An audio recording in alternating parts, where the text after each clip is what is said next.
أعوذ بالله من الشيطان الرجيم. بسم الله الرحمن الرحيم. الحمد لله الذي أنزل على عبده الكتاب ولم يجعل له عوجا قيما لينذر بأسا شديدا من لدنه ويبشر المؤمنين الذين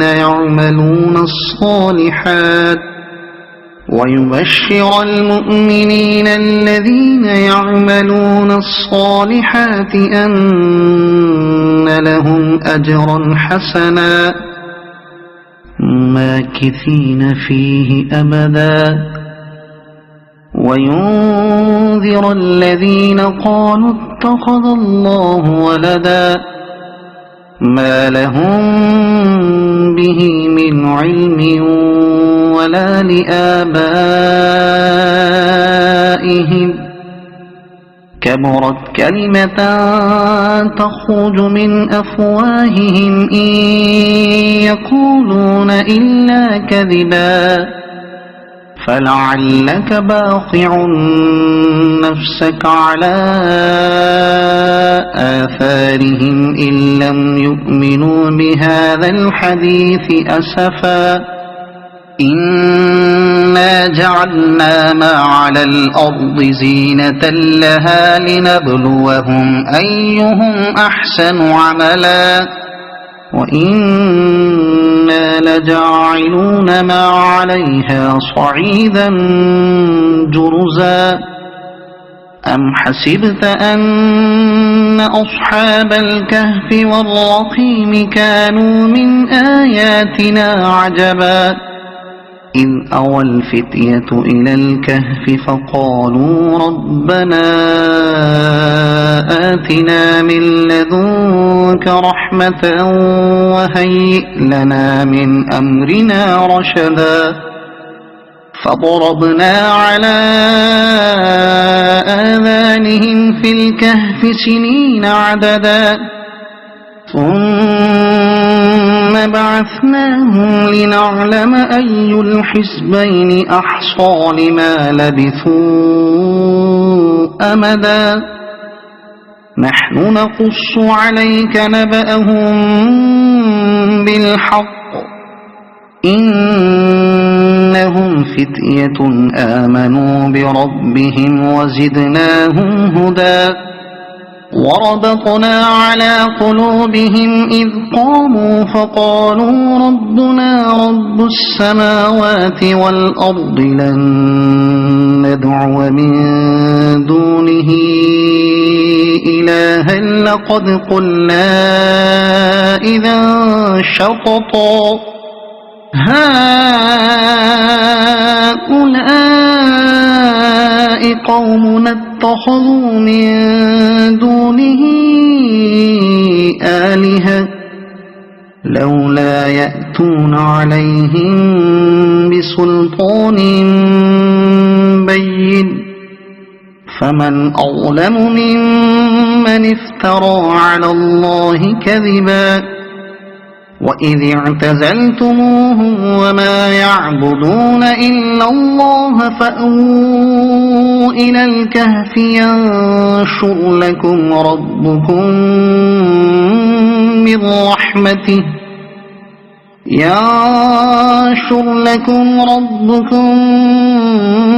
من رحمته ويهيئ لكم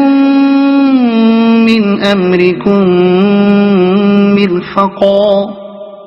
وترى الشمس إذا طلعت تزاور عن كهفهم ذات اليمين وإذا غربت تقرضهم ذات الشمال وهم في فجوة منه ذلك من آيات الله من يهد الله فهو المهتد ومن يضلل فلن تجد له وليا مرشدا وتحسبهم أيقاظا وهم رقود ونقلبهم ذات اليمين وذات الشمال وكلبهم باسط ذراعيه بالوصيد لو اطلعت عليهم لوليت منهم فرارا ولملئت منهم رعبا وكذلك بعثناهم ليتساءلوا بينهم قال قائل منهم كم لبثتم قالوا لبثنا يوما أو بعض يوم قالوا ربكم أعلم بما لبثتم فابعثوا أحدكم بورقكم هذه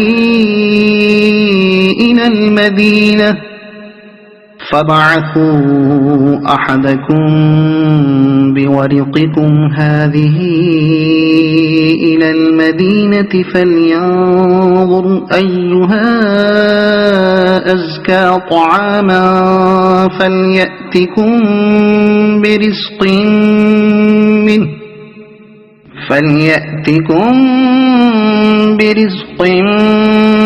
منه وليتلطف ولا يشعرن بكم أحدا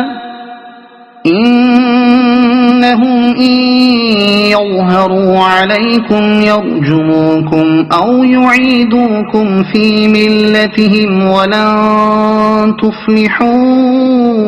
إذا أبدا وكذلك أعثرنا عليهم ليعلموا أن وعد الله حق وأن الساعة لا ريب فيها إذ يتنازعون بينهم أمرهم فقالوا بنوا عليهم بنيانا ربهم أعلم بهم قال الذين غلبوا على أمرهم لنتخذن عليهم مسجدا سيقولون ثلاثة رابعهم كلبهم ويقولون خمسة سادسهم كلبهم رجما بالغيب ويقولون سبعة وثامنهم كلبهم قل ربي أعلم بعدتهم ما يعلمهم إلا قليل فلا تمار فيهم إلا مراء ظاهرا ولا تستفت فيهم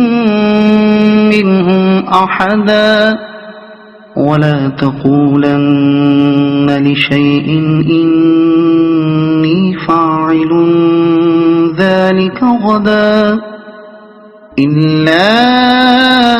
أن يشاء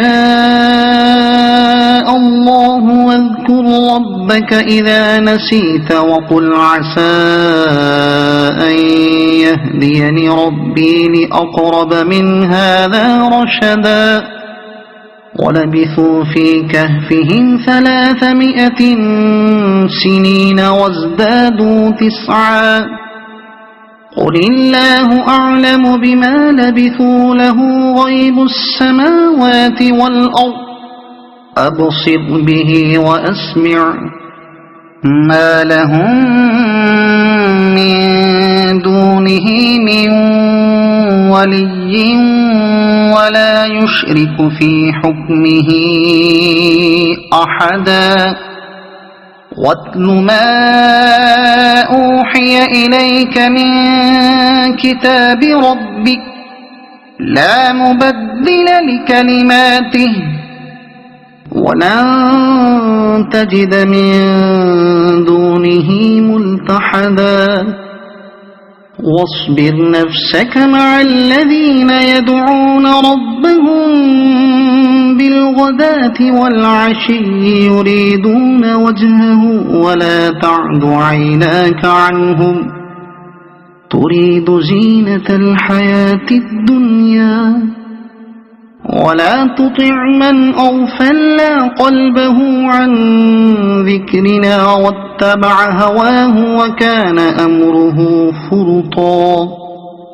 وقل الحق من ربكم فمن شاء فليؤمن ومن شاء فليكفر إنا أعتدنا للظالمين نارا أحاط بهم سرادقها وإن يستغيثوا يغاثوا بماء كالمهل يشوي الوجوه بئس الشراب وساءت مرتفقا إن الذين آمنوا وعملوا الصالحات إنا لا نضيع أجر من أحسن عملا أولئك لهم جنات عدن تجري من تحتهم الأنهار يحلون فيها من أساور من ذهب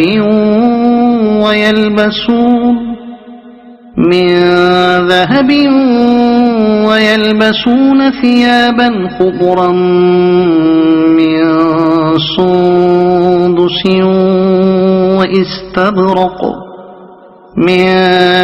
سندس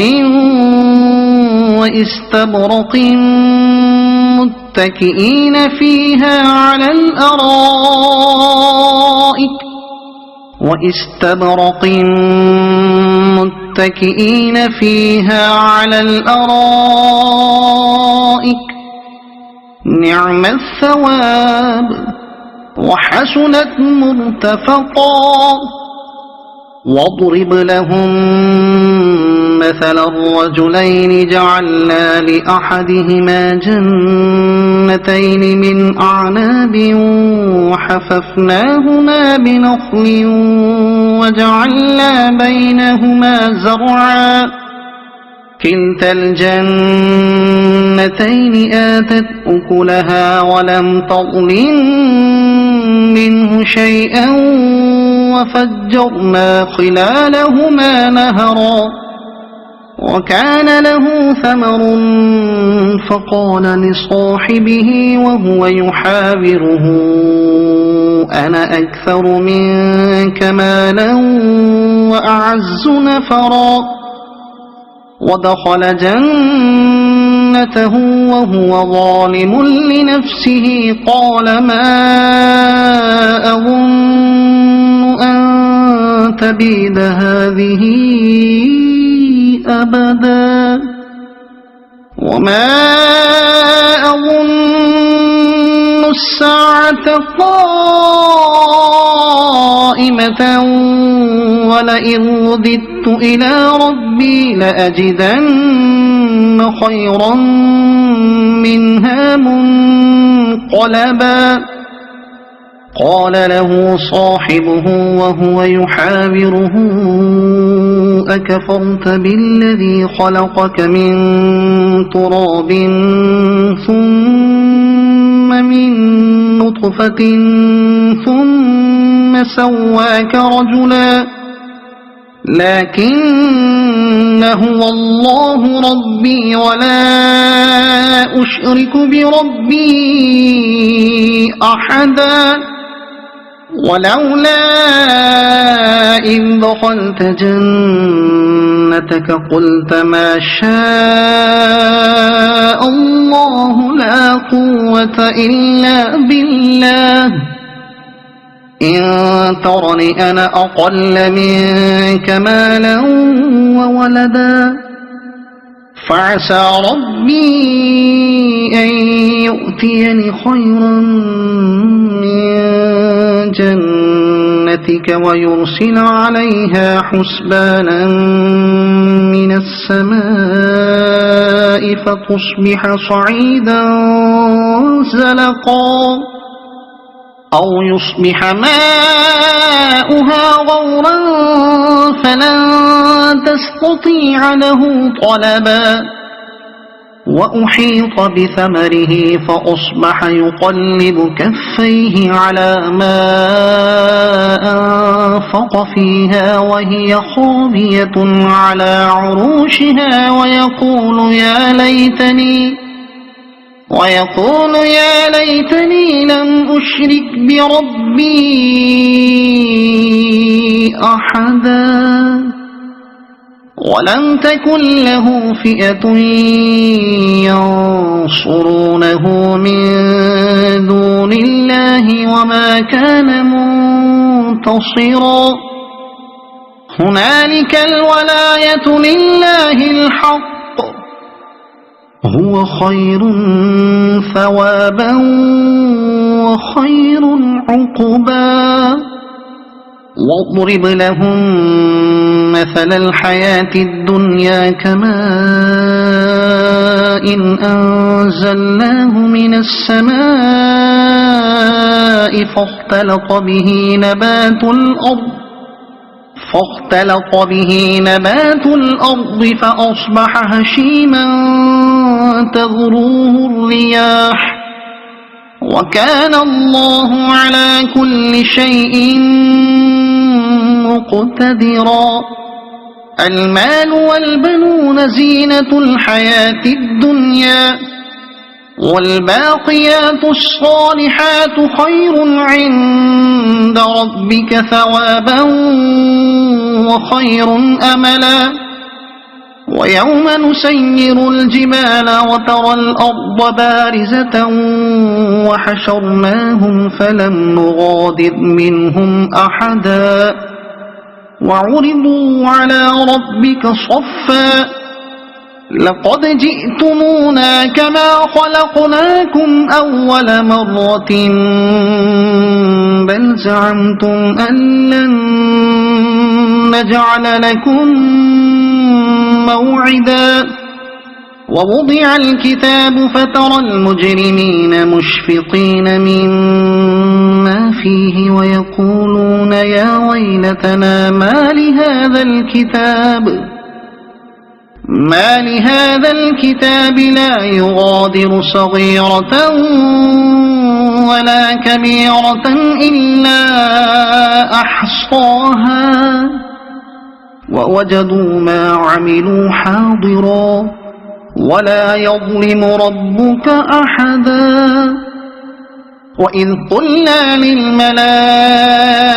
اسجدوا لآدم فسجدوا إلا إبليس كان من الجن ففسق عن أمر ربه أفتتخذونه وذريته أولياء من دوني وهم لكم عدو بئس للظالمين بدلا ما أشهدتهم خلق السماوات والأرض ولا خلق أنفسهم وما كنت متخذ المضلين عضدا ويوم يقول نادوا شركائي الذين زعمتم فدعوهم فلم يستجيبوا لهم وجعلنا بينهم موبقا ورأى المجرمون النار فظنوا أنهم واقعوها ولم يجدوا عنها مصرفا ولقد صرفنا في هذا القرآن للناس من كل مثل وكان الإنسان أكثر شيء جدلا وما منع الناس أن يؤمنوا إذ جاءهم الهدى ويستغفروا ربهم إلا أن تأتيهم سنة الأولين إلا أن تأتيهم سنة الأولين أو يأتيهم العذاب قبلا وما نرسل المرسلين إلا مبشرين ومنذرين ويجادل الذين كفروا بالباطل ليدحضوا به الحق واتخذوا آياتي وما أنذروا هزوا ومن أظلم ممن ذكر بآيات ربه فأعرض عنها ونسي ما قدمت يداه إنا جعلنا على قلوبهم أكنة أن يفقهوه وفي آذانهم وقرا وإن تدعهم إلى الهدى فلن يهتدوا إذا أبدا وربك الغفور ذو الرحمة لو يؤاخذهم بما كسبوا لعجل لهم العذاب بل لهم موعد لن يجدوا من دونه موئلا وتلك القرى أهلكناهم لما ظلموا وجعلنا لمهلكهم موعدا وإذ قال موسى لفتاه لا أبرح حتى أبلغ مجمع البحرين أو أمضي حقبا فلما بلغا مجمع بينهما نسيا حوتهما فاتخذ سبيله في البحر سربا فلما جاوزا قال لفتاه آتنا غداءنا لقد لقينا من سفرنا هذا نصبا قال أرأيت إذ أوينا إلى الصخرة فإني نسيت الحوت وما أنسانيه إلا الشيطان أن أذكره واتخذ سبيله في البحر عجبا قال ذلك ما كنا نبغي فارتدا على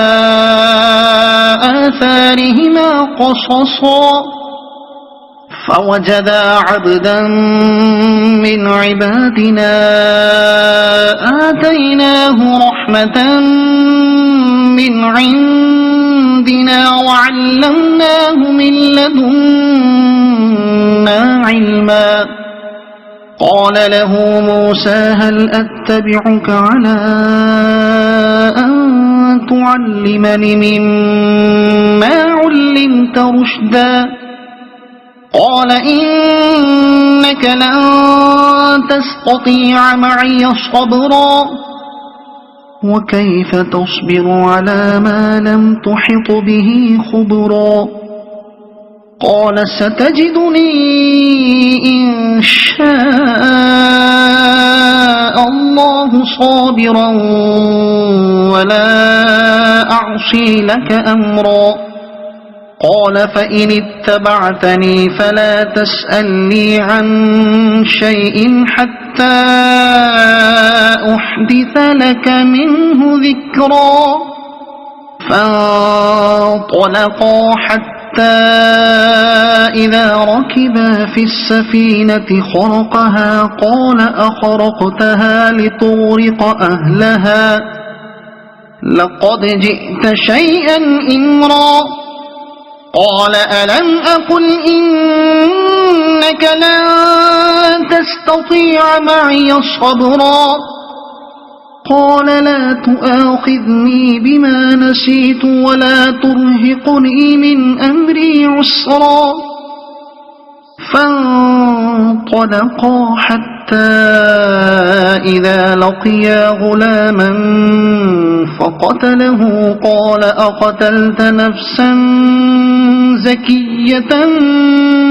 بغير نفس لقد جئت شيئا نكرا قال ألم أقل لك إنك لن تستطيع معي صبرا قال إن سألتك عن شيء بعدها فلا تصاحبني قد بلغت من لدني عذرا فانطلقا حتى إذا أتيا أهل قرية استطعما أهلها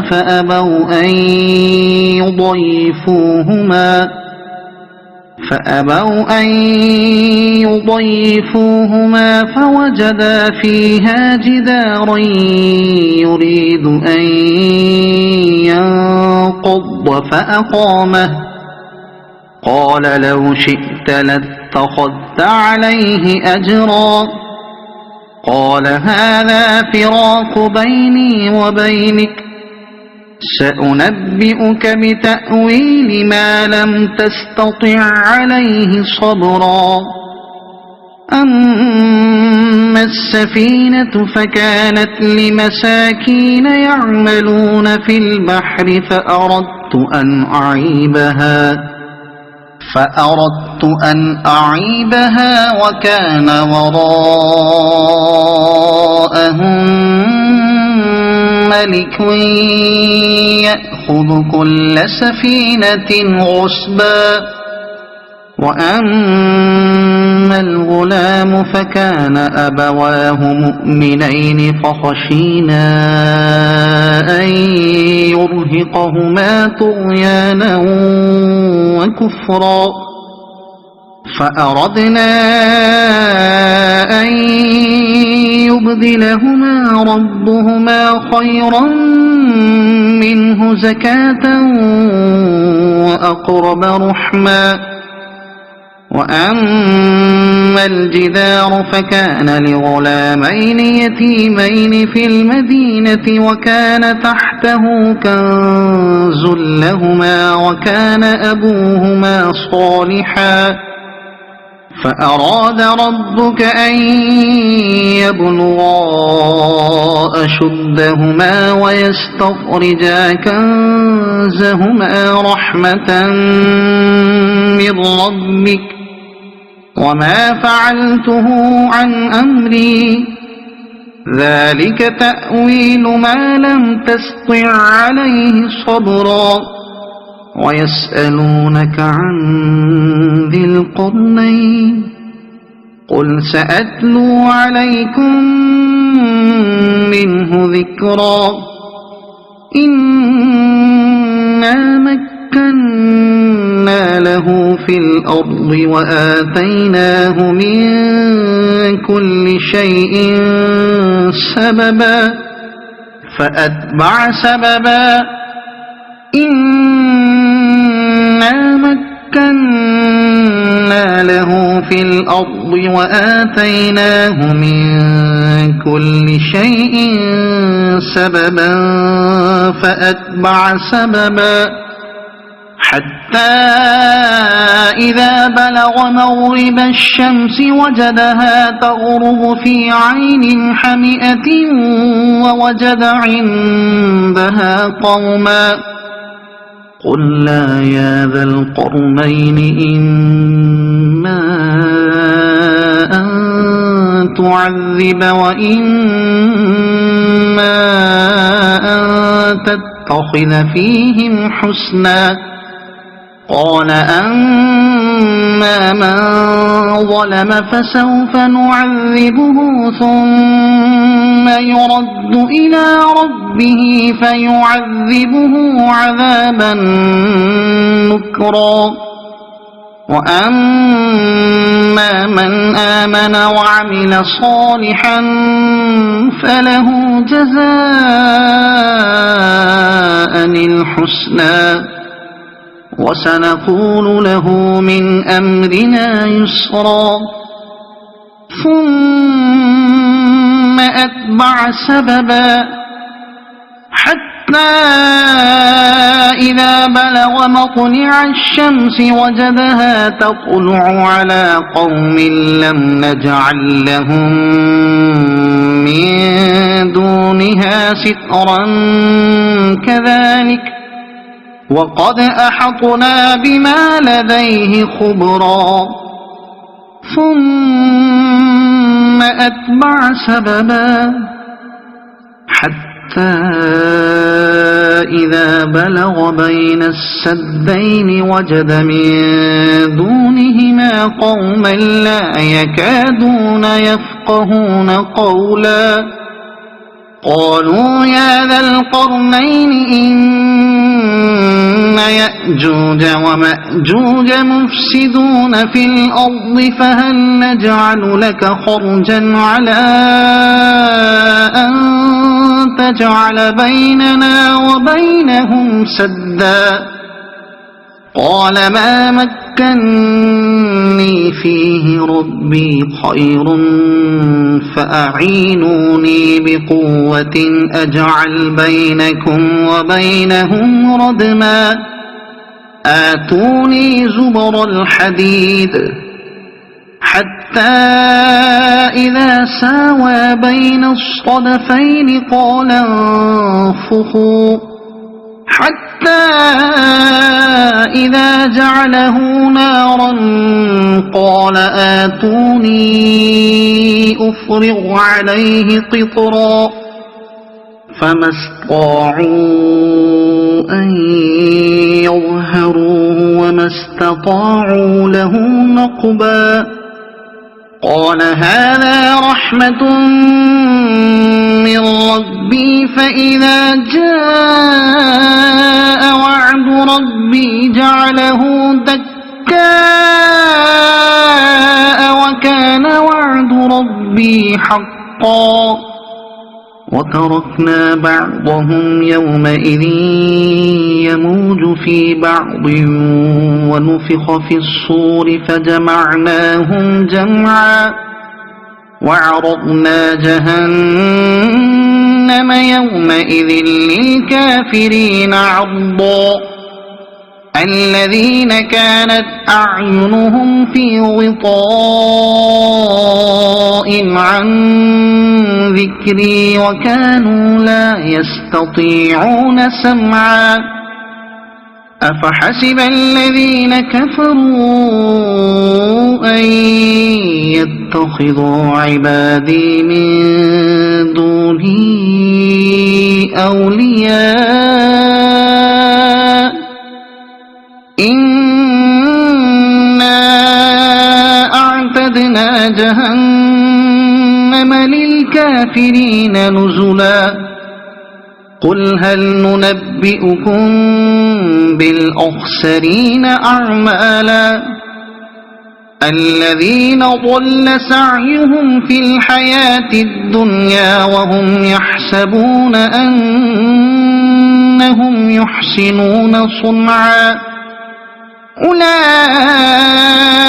الذين كفروا بآيات ربهم ولقائه فحبطت أعمالهم فلا نقيم لهم يوم القيامة وزنا ذلك جزاؤهم جهنم بما كفروا واتخذوا آياتي ورسلي هزوا إن الذين آمنوا وعملوا الصالحات كانت لهم جنات الفردوس نزلا خالدين فيها لا يبغون عنها حولا قل لو كان البحر مدادا لكلمات ربي لنفد البحر قبل أن تنفد كلمات ربي ولو جئنا بمثله مددا قل إنما أنا بشر مثلكم يوحى إلي أنما إلهكم إله فمن كان يرجو لقاء ربه فليعمل عملا صالحا